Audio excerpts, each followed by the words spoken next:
That morning, I went to the beach with excitement. The sky was clear, a gentle breeze blew through the air, and the sound of the waves, usually loud and strong, was much softer than usual. As I walked closer to the shoreline, I noticed something. The sea had receded. The usual water-covered beach now revealed a vast stretch of sand filled with small puddles. As I approached, I saw many small sea creatures, stranded starfish, tiny fish, jellyfish, little crabs, and even some living shells. My heart ached for them. I couldn't let them die out of water. I started picking them up one by one, gently lifting crabs that struggled to move, returning the starfish to deeper waters, and collecting small fish in a bucket before releasing them back into the sea. However, the more I searched, the more creatures I found. My hands started to tire, but I didn't want to give up. I ran to a small hut near the beach and grabbed some tools: a small net, a bucket, and a sand scoop.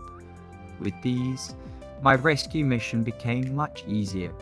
Carefully sifted through the sand with my scoop, searching for trapped creatures. I used my net to collect tiny fish from the puddles and gently carried them back to the ocean. It felt like an exciting rescue adventure.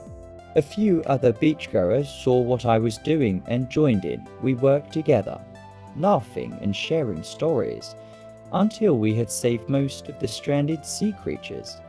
As the sun climbed higher, the waves slowly returned, filling the empty shore with water again.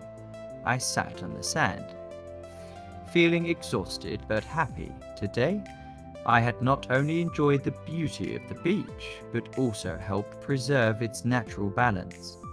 I was still sitting by the shore, letting the small waves wash over my sandy feet. I felt tired, but there was a deep sense of satisfaction in knowing that the ocean had welcomed back its stranded creatures. Suddenly, I noticed something moving among the moss-covered rocks. I stood up and walked closer. There, a small brown octopus was struggling to crawl back into the water, but was stuck between the rocks. Took the bucket, still filled with some seawater, and carefully lifted the octopus. Its tentacles clung to my hand for a moment, as if trying to recognize my touch. I smiled and walked toward the sea, releasing it slowly into the deeper water. In an instant, it swam away, As I turned disappearing back, beneath the waves. I noticed a small child watching me with curious eyes. "Mister, why did you let the octopus go?"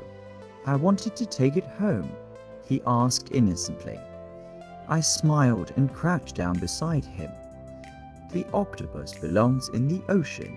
If we take it away, it might feel sad and won't survive.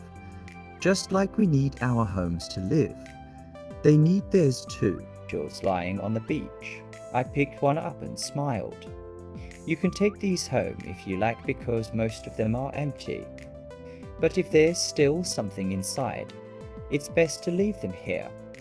The child thought for a moment before nodding. "Okay, I'll only take the empty ones," he said excitedly, starting to collect the shells. I smiled and helped him, happy to share a little knowledge about nature. Arriving at the beach, I decided to sit under a coconut tree, sipping fresh coconut water I had bought earlier. Today had been truly special, not just because of the ocean's beauty, but also because I had learned more about the life within it. I watched the waves slowly rising again. Maybe tomorrow I would return, who knows? There might still be more little creatures waiting to be saved.